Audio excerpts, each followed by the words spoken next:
On an early Monday morning, Daisy Obama, an eager and curious 8-year-old, boarded the school bus for the first time in her family's new neighborhood. Her mother, Charlotte, stood by the window, watching with a heart full of hope for a fresh start and a brighter future for their family. Yet, behind those smiles and goodbyes lay a dark truth waiting to unfold. Mr. Samuel, the seemingly gentle bus driver with piercing, cold eyes, harbored a terrible secret that no one could have imagined. The first few days passed peacefully, but Charlotte sensed that something was amiss. Her unease grew as she began to watch over her daughter's every step, unaware that the fight to protect Daisy would lead her into a tense confrontation where the dirty secrets of this community would slowly be exposed. Before we start to find out the secret behind this story, please comment your thoughts and subscribe to the channel if you like today's story. Charlotte Obama let out a heavy sigh as the moving truck pulled up in front of their new home. It was a small, white-painted house with a low wooden fence surrounding the front yard. Located at the end of a quiet street in a predominantly white neighborhood, the homes all looked similar, neat and orderly. Despite the lingering anxiety in her heart, Charlotte couldn't help but feel a glimmer of hope as she gazed at the new house. This was the place where she and her husband Benjamin had dreamed of starting anew, especially for their daughter Daisy. Daisy, an 8-year-old with bright eyes and a sweet smile, sat in the back seat of the car, her face a mix of curiosity and apprehension. She leaned against the window, trying to take in the surroundings. "Mom, is this our house?" Daisy asked in a soft voice tinged with hesitation. Charlotte turned to her daughter and smiled, keeping her tone calm and reassuring. "Yes, sweetie. This is our new home. What do you think?" Daisy furrowed her brow, considering her response. "I think it's nice, but I don't see many kids here," she said, pointing to the empty street. Benjamin stepped out of the car with a heavy sigh, surveying the neighborhood with the cautious eyes of a scout on a battlefield. "Yeah, it seems quiet," he said, his voice gravelly. "We'll get used to it." Charlotte knew Benjamin was trying to stay optimistic, but she also sensed the underlying worries in his words. Moving to this neighborhood hadn't been an easy decision. As a black family in a mostly white community, they knew integrating wouldn't be simple. But they had decided to try, for Daisy's future. The schools here were highly rated, the area was safe, and the environment was clean. All those reasons had given them the courage to take this step, even if the welcome wasn't entirely warm. As Benjamin began unloading boxes from the truck, Charlotte led Daisy inside. The house was empty but clean and filled with natural light. Daisy ran around the living room, touching the walls and windows as if trying to familiarize herself with the new space. "I like it here," she said, her tone slightly more cheerful. "So do I," Charlotte replied, taking her daughter's hand. "This is where we'll start our new life. Everything will be fine, my love." But deep down, Charlotte couldn't shake her unease. Would the neighbors accept them? Would Daisy make friends at her new school? Those questions lingered in her mind all afternoon, even as she busied herself unpacking. Later that evening, while Benjamin assembled the dining table, Charlotte stepped outside to the front yard for some fresh air. She noticed a blonde woman pushing a stroller down the street. Charlotte smiled and waved. The woman hesitated for a moment before smiling back, albeit somewhat reluctantly. That strange feeling crept over Charlotte again, but she reassured herself it was just the beginning. Everything would be fine, given time. Not all glances were as friendly, however. While Benjamin unloaded boxes, an older man walked by, casting a cold, disapproving look at their family. He didn't say anything, just shook his head slightly and walked on, leaving an uncomfortable tension in the quiet air. Benjamin tightened his grip on the box he was holding, suppressing a sigh. "We'll be fine," he murmured to himself, though his heart remained uneasy. The next morning, as Daisy prepared for school, Charlotte gave her careful instructions. "Be kind and polite, sweetie. Don't worry if some kids don't want to play with you right away. Making friends takes time." Daisy nodded, but Charlotte couldn't hide her anxiety as she watched her little girl step onto the school bus. The other children on the bus stared at Daisy with curious eyes, and Charlotte couldn't make out the hushed whispers that followed. Her heart tightened. Meanwhile, Benjamin decided to walk around the neighborhood to introduce himself. He knocked on a few doors, greeting the nearby residents. Some were friendly, but others opened their doors only slightly, listening with wary expressions.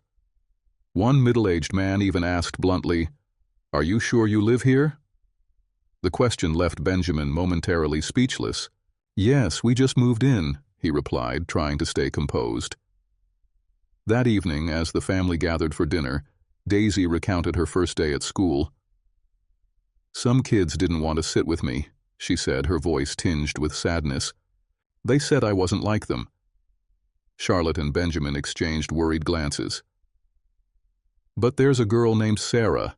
She was nice and said she'd play with me tomorrow," Daisy added, a faint smile appearing on her face. "Remember, you are special and loved," Charlotte said, holding her daughter's hand. "Don't let anyone make you feel otherwise." Benjamin spoke firmly. "We'll get through this. We have each other." But Charlotte knew the real challenges were just beginning. They were not only confronting subtle prejudice, but also the uphill battle of proving their place in a community that didn't fully embrace them. Could their love and unity overcome it all? To find out, don't leave your screen just yet. Stay tuned for what happens next. Daisy's journey at her new school began quietly. Each morning she left the house with a nervous expression, climbing onto the old yellow bus driven by Mr. Samuel, a middle-aged man with a firm demeanor.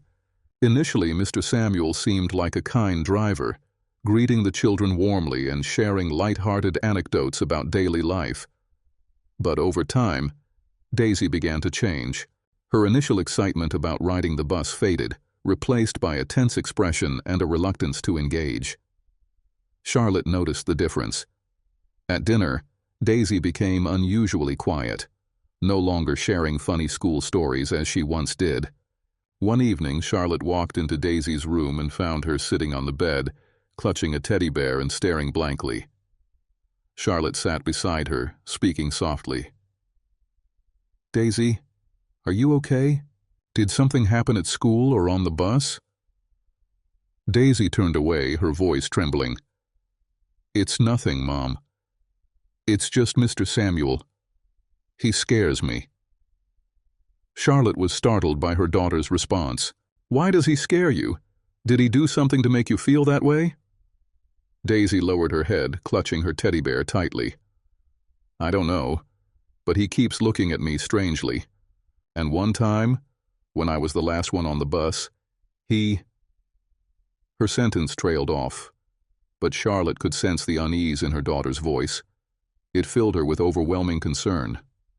From that day, Charlotte decided to keep a closer eye every time Daisy got on the bus. In the following days, Charlotte noticed that Daisy always tried to sit near the exit, keeping as much distance as possible from Mr. Samuel. Each time the bus stopped, Daisy would hurry off, sometimes even stumbling in her haste. This behavior only deepened Charlotte's suspicions. One afternoon, Charlotte decided to meet Daisy at the bus stop. When the bus arrived, she spotted Mr. Samuel through the window. He was looking at Daisy with a peculiar expression, a mix of contemplation and discomfort. As Daisy stepped off the bus, Mr.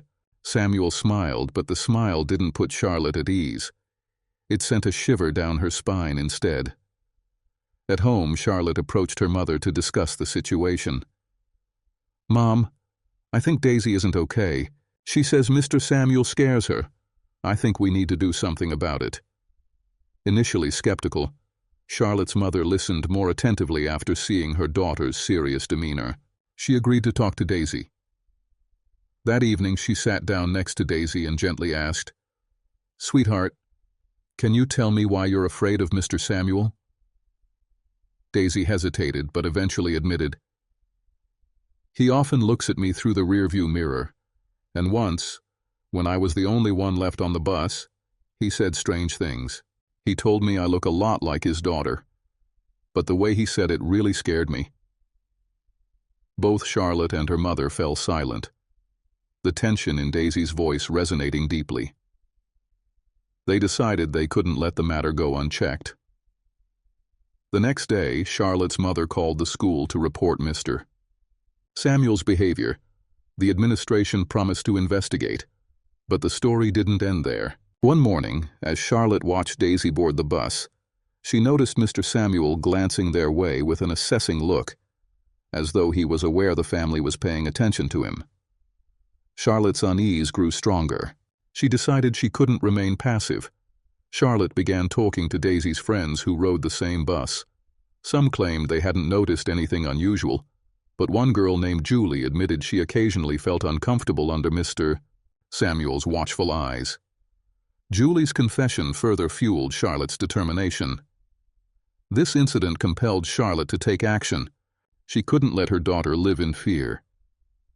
She texted her mother recounting what she'd observed and suggested a family meeting to decide how to handle the situation.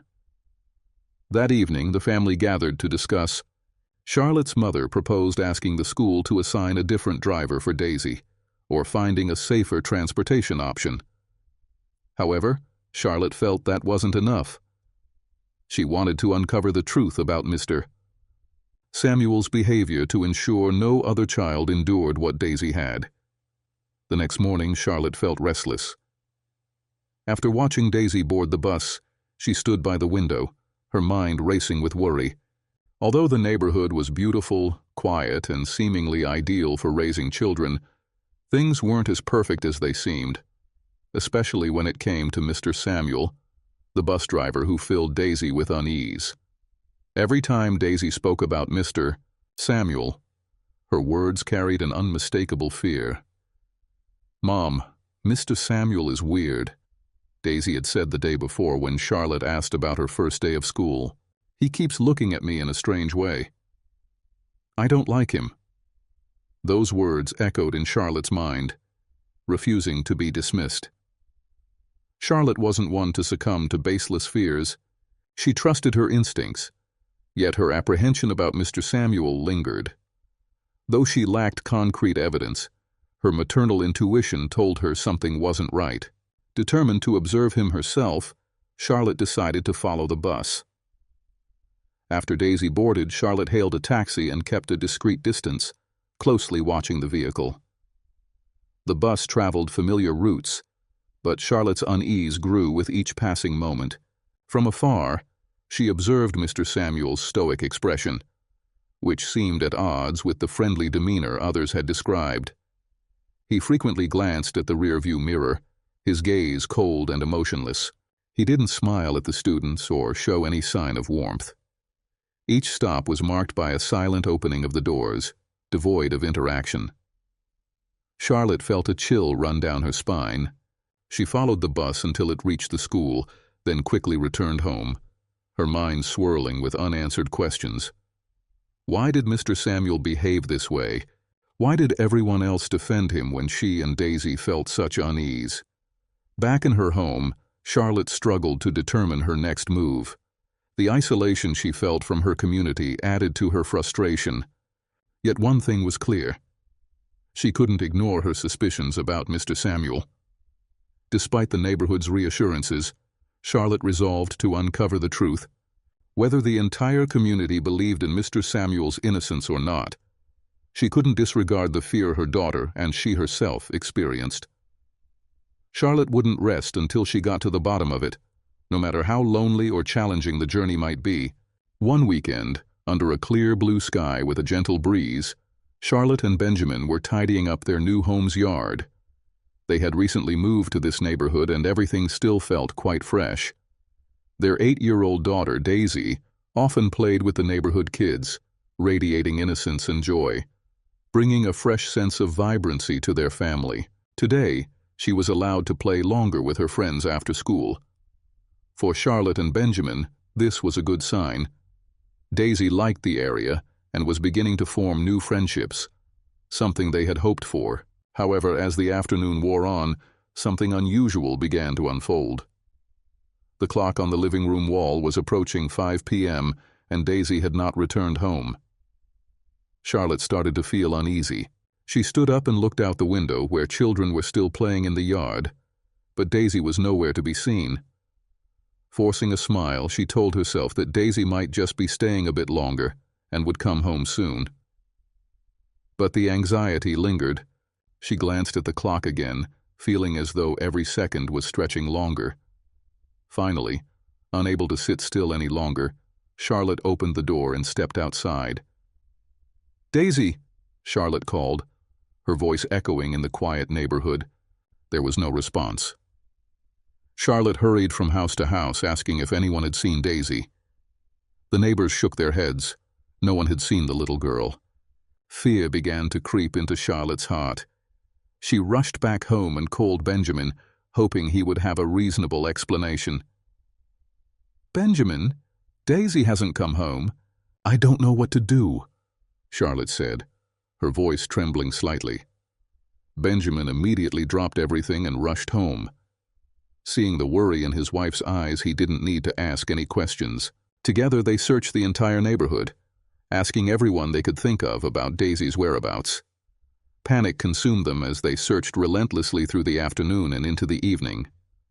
Just as all hope seemed lost, the phone rang. It was a call from Mrs. Samuel, the wife of Mr. Samuel, the bus driver who usually drove Daisy. "Hello, Charlotte, I found Daisy at my house," Mrs. Samuel said, her voice gentle but tinged with concern. "She said she got lost and couldn't find her way home." Relief washed over Charlotte, but it was quickly replaced by a strange feeling. Why had Daisy gotten lost? She should have been home on time, and if something had happened, why hadn't she informed her sooner? Charlotte hurried to Mrs. Samuel's house. When she arrived, Daisy was sitting on the sofa in the living room, her eyes red and her face tense and exhausted.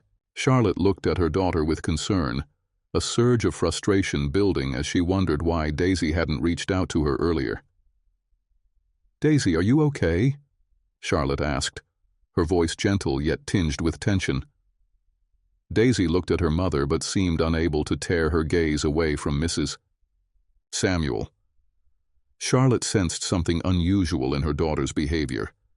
Daisy didn't look at her the way she usually did. Instead, she nodded vaguely, as if struggling with a feeling she couldn't understand herself. "Where were you?" Charlotte asked again, but this time she felt a pang of fear as Daisy remained silent, lowering her head. Benjamin entered the room, taking in the situation and feeling uneasy. He approached Daisy and gently stroked her hair. "Are you okay, Daisy?" Daisy lowered her head further and then began to cry. "Mom, Dad, Mr. Samuel, he scared me." This statement left Charlotte and Benjamin stunned. They couldn't believe what they were hearing. They exchanged confused glances, trying to comprehend.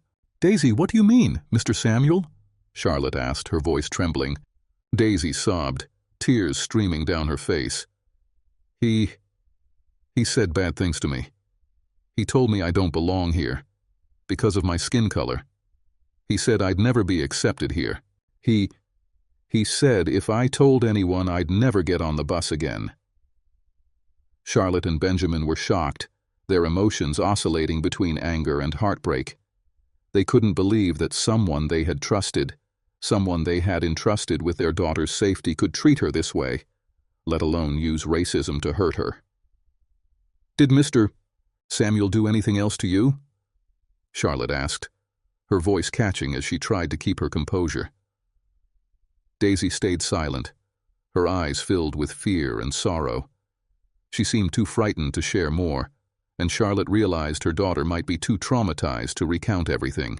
Benjamin looked at Charlotte and then at Daisy. "What should we do, Charlotte?" he asked, his voice firm, yet filled with pain. "We have to report this to the police," Charlotte said resolutely, though her heart was heavy with disbelief. "We can't let him get away with this." The Obama family endured a long period of doubt, insecurity, and worry. Ever since Daisy confided to her mother that Mr. Samuel had exhibited strange, frightening behavior toward her, Charlotte couldn't stop thinking about it.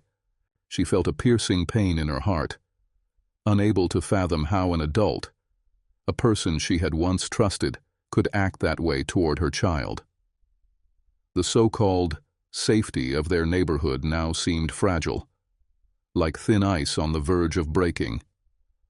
Charlotte sat in the dimly lit living room, holding her phone, her eyes fixed on it as though seeking an escape. She had thought long and hard about what to do next. At first she couldn't face the truth, couldn't believe that someone the community regarded as a good person could pose a threat to her daughter. But after witnessing the fear in Daisy's eyes, Charlotte couldn't stay silent any longer. She needed to act to protect her child. Mr. Samuel could no longer be a part of their lives, nor could he harm other children.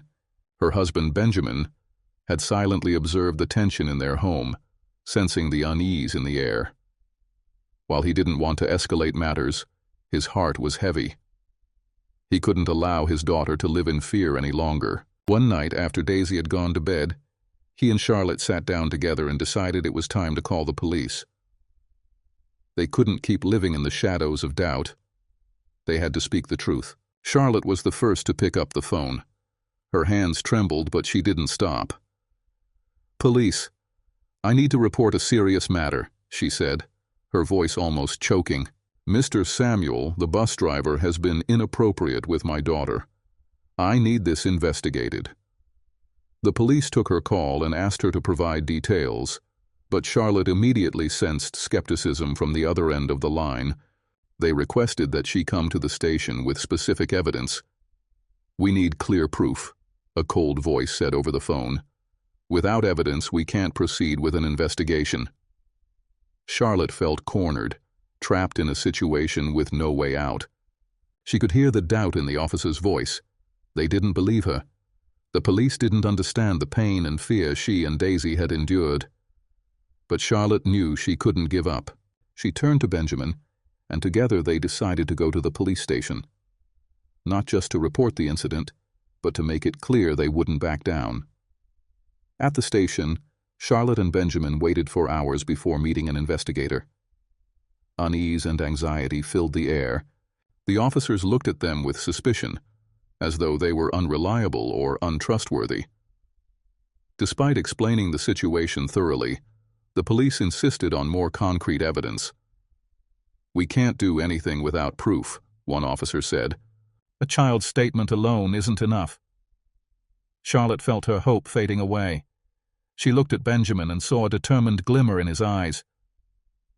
"We have to keep fighting," he said firmly. "We can't let him get away with this."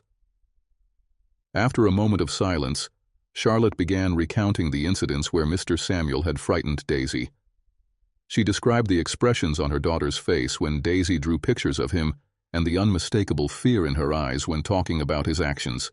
She also explained how Daisy was now too scared to board the bus or even look at Mr. Samuel. Without physical evidence, the police remained doubtful, but Charlotte refused to give up. She demanded that the police investigate Mr. Samuel further, seek other witnesses, or find any relevant information. She couldn't accept silence as the final answer. The next day, Charlotte started reaching out to people in the neighborhood, parents of other children who might have noticed anything unusual about Mr. Samuel. Some shared vague accounts, mentioning strange behavior and unsettling rumors that made Charlotte even more determined to uncover the truth. One neighbor recounted odd incidents involving Mr. Samuel and other children, but no one had spoken up before out of fear or doubt. These stories felt like a call to action for Charlotte, a beacon of hope in the darkness. While they weren't solid evidence, they painted a bigger picture of who Mr. Samuel really was, a picture Charlotte couldn't ignore. Finally, after a long and persistent struggle, the police decided to expand their investigation. A crucial witness came forward, someone who had seen Mr. Samuel acting inappropriately toward another child in the neighborhood. This gave the police enough grounds to proceed with their inquiry. Charlotte and Benjamin felt a sense of relief as the authorities began to take the matter more seriously. However, they knew justice was not yet served. They still had a long road ahead. But at least they knew they weren't alone in this fight. They would continue their battle, not just for their daughter, but for all the children in the community, ensuring that Mr. Samuel could no longer harm anyone. Though the journey ahead would be challenging, Charlotte and Benjamin knew they had taken a decisive step. They had refused to let fear and doubt cloud their judgment. They had stood up for justice, for their daughter's safety, and for all the other children. So the story ends here for now. But what do you think will happen next? Will Mr. Samuel face the consequences of his actions? Can Charlotte and Benjamin protect their daughter and bring justice to the other children in their community? Share your thoughts in the comments and let us know how you feel about the actions taken by the Obama family. If you enjoyed this video, don't forget to like and subscribe to the channel for more compelling stories. Thank you for watching.